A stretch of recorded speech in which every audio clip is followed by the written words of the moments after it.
Assalamualaikum warahmatullahi wabarakatuh.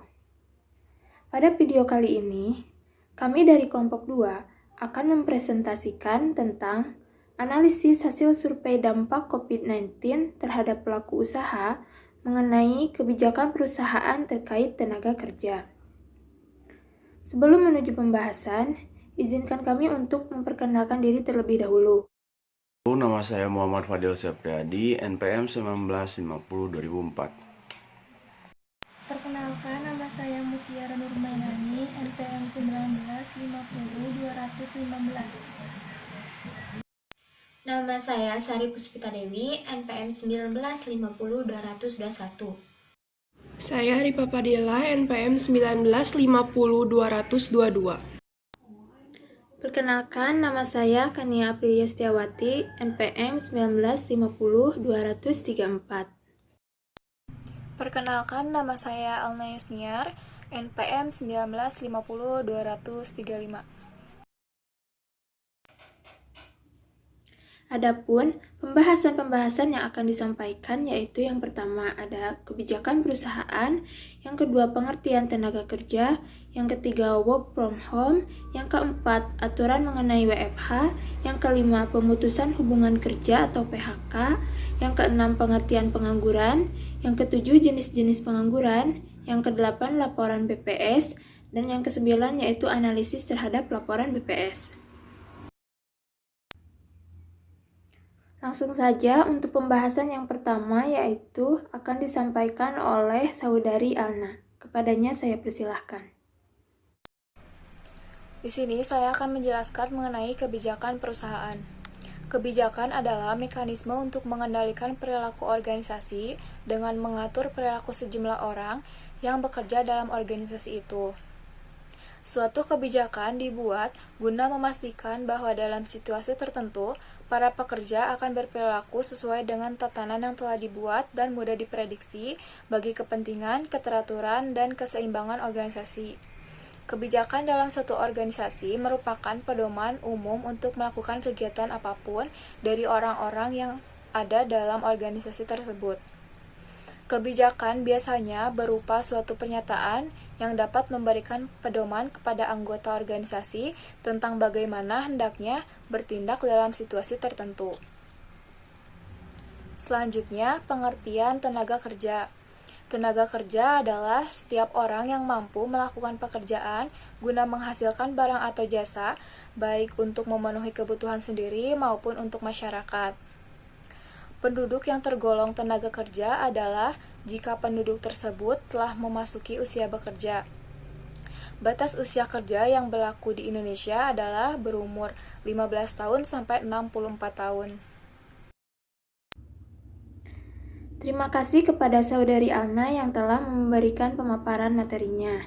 Untuk pembahasan selanjutnya akan disampaikan oleh Saudari Sari. Kepadanya saya persilahkan. Poin yang ketiga yaitu WFH atau work from home. WFH adalah sebuah konsep kerja di mana karyawan dapat melakukan pekerjaannya dari rumah. Istilah ini sebenarnya sudah lama digunakan dan dikenal, khususnya bagi para pekerja lepas. Jauh sebelum pandemi ini terjadi, beberapa perusahaan pun sudah ada yang menerapkan konsep kerja ini kepada karyawannya. Ada yang menerapkan working hours normal, 8 pagi sampai jam 4 sore, atau jam kerja bebas, asal pekerjaan beres, dan komunikasi selalu pas respon. Sejumlah perusahaan swasta di Jakarta juga telah mengeluarkan kebijakan bekerja dari rumah. Perusahaan tersebut misalnya Unilever, Nestle, Prudential, Coca-Cola, dan lain sebagainya. Setiap perusahaan mempunyai kebijakan sendiri, seperti membagi menjadi 2 tim yang secara bergantian bekerja di rumah dan di kantor, serta bekerja dari rumah hanya diperuntukkan bagi mereka yang sakit dan baru dari perjalanan ke luar negeri, atau hanya menerapkan bekerja di rumah selama beberapa hari karena untuk keperluan penyemprotan disinfektan. WPH juga mempunyai kelebihan, di antaranya yang pertama yaitu biaya operasional menurun, kedua, lebih fleksibel, ketiga, produktivitas meningkat, keempat, kepuasan kerja meningkat, kelima, work-life balance meningkat, keenam, terhindar dari gangguan lingkungan kerja, ketujuh, lebih dekat dengan keluarga. Selain kelebihan, WPH juga memiliki kelemahan. Yang pertama, sulit melakukan monitoring pekerja, hilangnya motivasi kerja, banyak gangguan kerja, miskomunikasi, masalah keamanan data, biaya operasional rumah meningkat, tidak semua pekerjaan bisa dilakukan dari rumah. Selanjutnya yaitu ada hal-hal yang disarankan agar work from home dapat tetap produktif. Yang pertama yaitu lakukan komunikasi yang jelas dengan atasan dan pastikan mengerti apa yang diharapkan oleh pimpinan. Yang kedua, memberikan batasan jam kerja. Ketiga, sebanyak mungkin komunikasi baik melalui suara, teks pesan singkat, tatap muka atau virtual seperti panggilan video atau Zoom. Yang keempat, mandi dan berpakaian sopan. Laksanakan work from home seperti pelaksanaan pekerjaan rutin di kantor.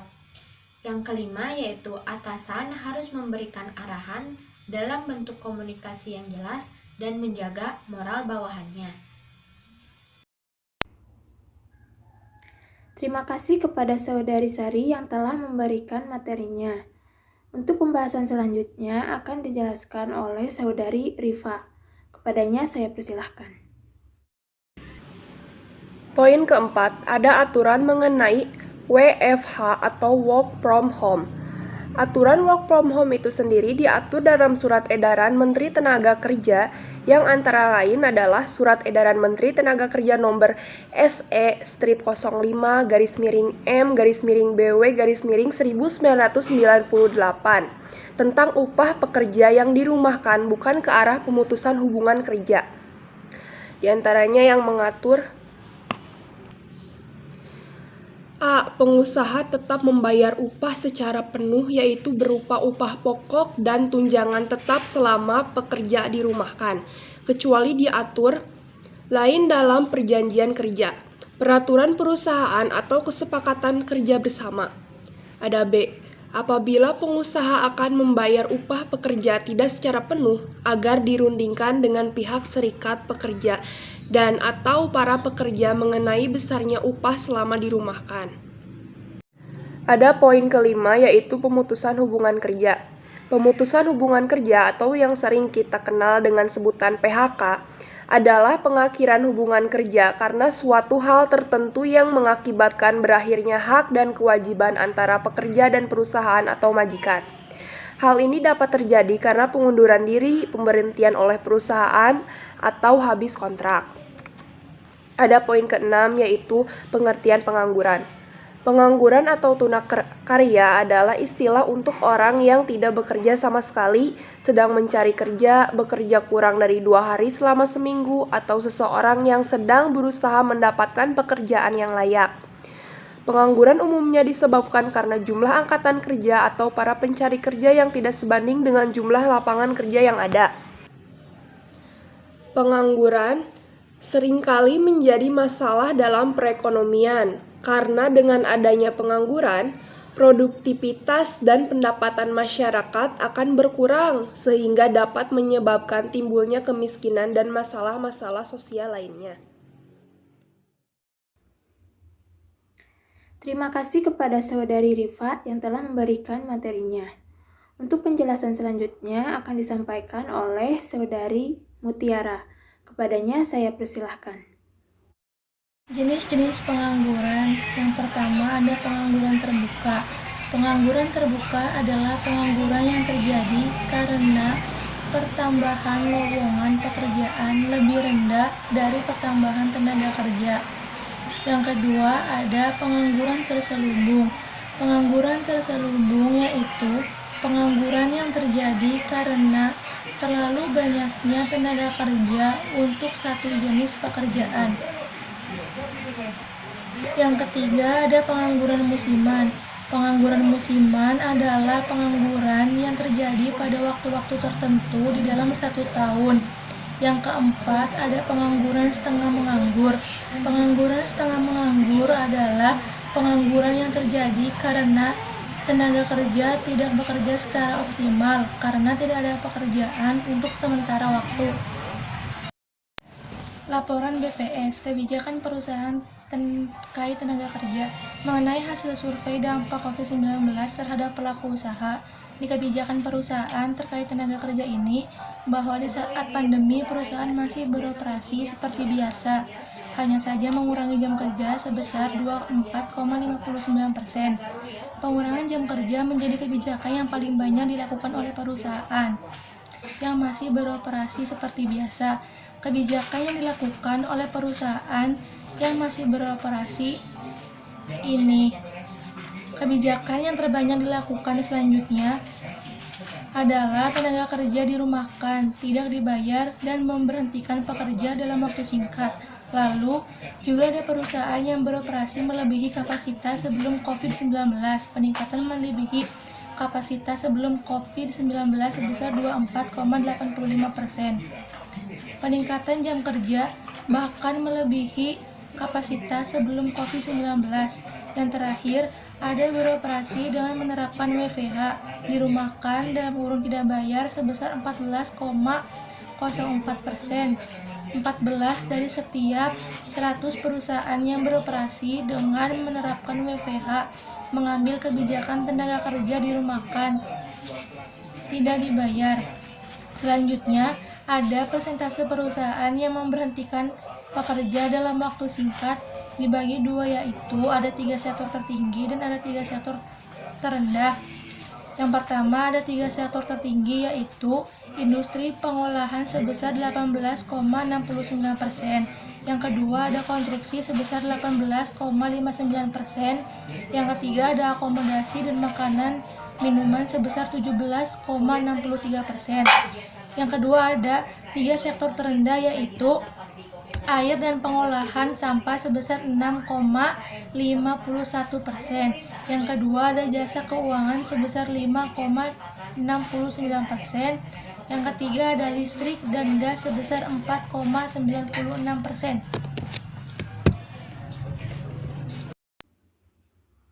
Terima kasih kepada Saudari Mutiara yang telah memberikan materinya. Untuk pembahasan selanjutnya akan disampaikan oleh Saudara Fadil. Kepadanya saya persilahkan. Ya, di sini saya akan membahas tentang kondisi operasional perusahaan dan kebijakan terkait tenaga kerja. Perusahaan yang masih beroperasi seperti biasa menurut perubahan tenaga kerja meningkat sebesar 2,64%, yang tetap sebesar 76,26%, dan yang menurun sebesar 21,10%. Dapat disimpulkan dari 76 dari 100 perusahaan yang masih beroperasi seperti biasa, jumlah tenaganya cenderung tetap. Keputusan untuk melakukan PHK cenderung adalah langkah yang terakhir yang diambil terhadap tenaga kerjanya. Pengangguran jam kerja adalah langkah yang relatif lebih banyak diambil oleh perusahaan dibandingkan pilihan lainnya. Di sini dirumahkan dibayar penuh sebesar 3,69%, dirumahkan dibayar sebagian sebesar 6,46%, memberhentikan pekerjaan dalam jangka waktu singkat sebesar 12,83%, dirumahkan tidak dibayar sebesar 17,6%, dan pengurangan jam kerja sebesar 32,66%. Selanjutnya, ada perubahan jumlah pegawai di tengah pandemi. Keputusan untuk mempertahankan jumlah pegawai, mengurangi atau menambah jumlahnya merupakan langkah yang harus ditempuh perusahaan menyikapi situasi pandemik yang berdampak pada aktivitas perusahaan. Adapun perusahaan yang melakukan perubahan jumlah pegawai di tengah pandemik, yaitu 35,56% perusahaan yang memilih untuk mengurangi jumlah pegawai yang bekerja. 62,29% perusahaan yang memilih untuk tidak mengurangi atau menambah jumlah pegawai yang bekerja. 2,15% perusahaan yang memilih menambah jumlah pegawai yang bekerja. Mungkin sekian dari saya atas penjelasan tentang kondisi operasional perusahaan dan kebijakan terkait tenaga kerja dan perubahan jumlah pegawai di masa pandemi ini. Terima kasih kepada Saudara Fadil yang telah memberikan materinya.